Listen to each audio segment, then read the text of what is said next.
And next ఈ case గురించి ఇంకా డీటెయిల్గా మాట్లాడుకున్నట్టయితే సర్జరీ ఎంత కాంప్లికేటెడో ఆ 16 hours సర్జరీ తర్వాత నెక్స్ట్ రికవరీ స్టేజ్ కూడా అంతే కాంప్లికేటెడ్గా ఉంటుంది, అంతే ఛాలెంజింగ్ ఉంటుంది.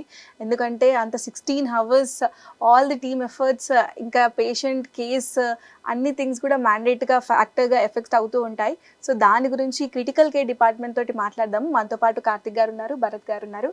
హాయ్ అండి. నమస్తే. So after the surgery so మేజర్గా వచ్చే కాంప్లికేషన్స్ ఏముంటాయి and how did you overcome that? నమస్తే అండి. ఈ కేసులో మెయిన్గా ఇలాంటివి 24 ఏళ్ళ ఒక అబ్బాయి చిన్న కడుపు నొప్పితో సమస్య మొదలైంది.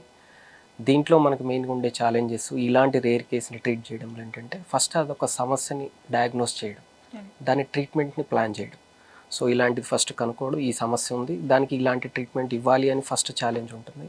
అది కష్టమైన ఫేజ్. నెక్స్ట్ ఫేజు దాన్ని ఇంప్లిమెంట్ చేయడం, అన్ని సైకిల్స్ ఆఫ్ కీమోథెరపీ ఇస్తూ దాని కాంప్లికేషన్స్ని ఓవర్కమ్ చేస్తూ ఆపరేషన్ 16 గంటల ఆపరేషన్, అది రేర్గా చేసే అలాంటి ప్రొసీజర్స్ని ఆపరేషన్స్ చేయగలగడం. ఆ టైంలో anaesthesia doctor and surgeon able to manage that crisis. ఆ తర్వాత థర్డ్ ఛాలెంజ్, ఫైనల్ ఛాలెంజ్, అలాంటి ఎక్స్టెన్సివ్ సర్జరీస్ నుంచి పేషెంట్ని మనం ఓటీ నుంచి ఐసీయూకి షిఫ్ట్ చేశాక మెయిన్గా మనం ఫేస్ చేసే ఛాలెంజెస్ ఎలా ఉంటాయంటే ఆ పేషెంట్ అన్ని గంటల పాటు అక్కడ ఓటీలో ఎక్స్పోజ్ అవ్వడం. సో పేషెంట్కి ఇన్ని కీమోథెరపీలు తీసుకోవడం వల్ల ఫస్ట్ ఇన్ఫెక్షన్ ఒక సమస్య. ఇన్ఫెక్షన్ అంటే మనం షిఫ్ట్ చేస్తున్నప్పటి నుంచి ఐసీయూలో స్టే మొత్తం పేషెంట్కి ఇన్ఫెక్షన్స్ రాకుండా కాపాడుకోవాలి. రెండు, పేషెంట్ని వెంటిలేటర్లో మనం షిఫ్ట్ చేసిన పేషెంట్ని ఇన్ని గంటల పాటు వెంటిలేటర్లో ఉన్న పేషెంట్ని వెంటిలేటర్ నుంచి బయటికి తీయడం అనేది ఇంకొక ఛాలెంజ్. దాంతోపాటు అంత గంటల సర్జరీలో పేషెంట్కి ఎంతో బ్లడ్ లాస్ ఉంది, దాన్ని ఓటీలో వీలైనంత వరకు రీప్లేస్ చేస్తారు. మళ్ళీ ఇక్కడికి వచ్చాక మనం అసెస్ చేస్తూ ఎంత తగ్గింది, ఏం జరిగింది, దాన్ని మళ్ళీ మనం తిరిగి బ్లడ్ తిరిగి ఇవ్వడం, వాళ్ళ ఎలక్ట్రోలైట్ బ్యాలెన్సెస్ ఇంబ్యాలెన్సెస్ చూసుకోవడం.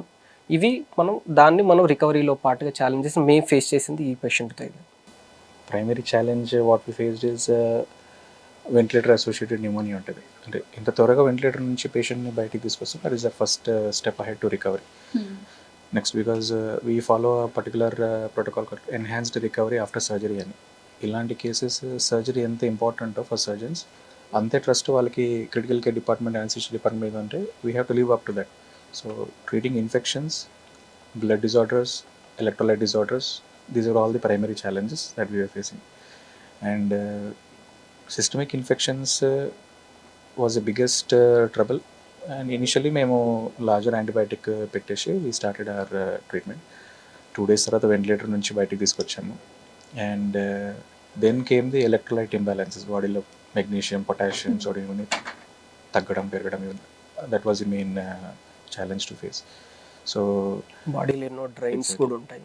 సో దాని డ్రైన్ మనం మేనేజ్ చేస్తూ ఎంత బాడీ నుంచి లాస్ అవుతుంది, మన బాడీకి ఎంత రీప్లేస్ చేయాలి క్యాలిక్యులేటెడ్ మేనర్లో, ఓవర్గా ఇవ్వద్దు, అలా అని లాస్ అవ్వకుండా ఒక బ్యాలెన్స్డ్గా మనం ప్రతి గంట మానిటర్ చేస్తూ బీపీ పెరుగుతుందా తగ్గుతుందా, పల్స్ రేట్ ఎలా చేంజ్ వస్తుంది, పేషెంట్కి ఫీవర్ వస్తుందా. ఎందుకంటే ఇన్ని కీమోథెరపీ సైకిల్స్, ఇంత లాంగ్ సర్జరీ ఎక్స్పోజ్ అయిన పేషెంట్కి మనకి ఇన్ఫెక్షన్స్ వచ్చే అవకాశం చాలా.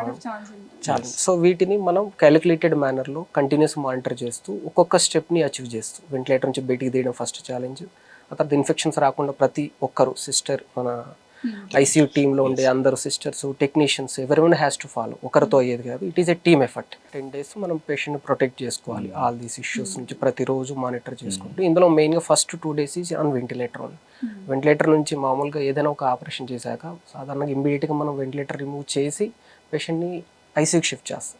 కానీ ఈ పేషెంట్కి ఇన్ని గంటల సర్జరీ వల్ల 2 days పట్టింది పేషెంట్ని వెంటిలేటర్ నుంచి తీయడానికి. ఆ తర్వాత అక్కడ నుంచి ఒక్కొక్క ఛాలెంజ్ తీస్తూ బ్లడ్ని రీప్లేస్ చేయడం కావచ్చు, ఎలక్ట్రోలైట్స్ని రీప్లేస్ చేయడం కావచ్చు. దీనికి అనదర్ 8 days పట్టింది ఐసీయూ స్టేట్. ఇప్పుడు ఇంత పెద్ద స్టేజ్ నుంచి మనం ఇన్ని క్యూర్ చేసాం. నెక్స్ట్ మనం ఫ్రీక్వెంట్గా, ఇనీషియల్గా వెరీ ఫ్రీక్వెంట్ మళ్ళీ డాక్టర్ని కన్సల్ట్ అవ్వడం. ఇంకొకటి, ఇంత లాంగ్ డేస్ ఐసీయూలో స్టే ఉండడం వల్ల పేషెంట్ న్యూట్రిషనల్గా కూడా డెఫిషియన్సీస్ ఉంటాయి. మనం ఐసీయూలో ఇచ్చేది కాకపోతే తర్వాత తనకి ఫిజికల్ రికవరీ కూడా ఉంటుంది. పేషెంట్ని నడిపించడం, ఎంత స్టెప్ మేనర్లో తనని తిరిగి పవర్ని రీగెయిన్ చేసేలాంటి ఇన్స్ట్రక్షన్స్ ఇస్తాం పేషెంట్కి ఐసీ నుంచి బయటికి వెళ్ళాక. అంటే ఎంత రిస్క్ తీసుకోవాలి, ఎంత తీసుకోవద్దు, ఒక క్యాలిక్యులేటెడ్ మ్యాటర్లో ఫిజియోథెరపీ డిపార్ట్మెంట్ నుంచి హెల్ప్ చేస్తాం వాళ్ళకి ఇంత సర్జరీ నుంచి రికవరీ అవ్వడానికి.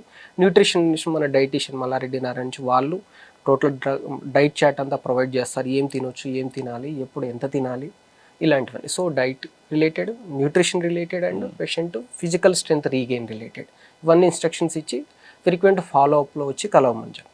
Hats off to the whole Mallareddy team అని చెప్పాలి. ఇంత కాంప్లికేటెడ్ కేస్ని ప్రతి ఒక్క health professional being critical care team కానీ, అనస్థీషియా టీమ్ కానీ, సర్జికల్ డిపార్ట్మెంట్ కానీ, oncology, every one took the place and in the rare కేస్ని you have tackled it. It's a proud moment to India as well. Congratulations అండి. Thank you thank you very much.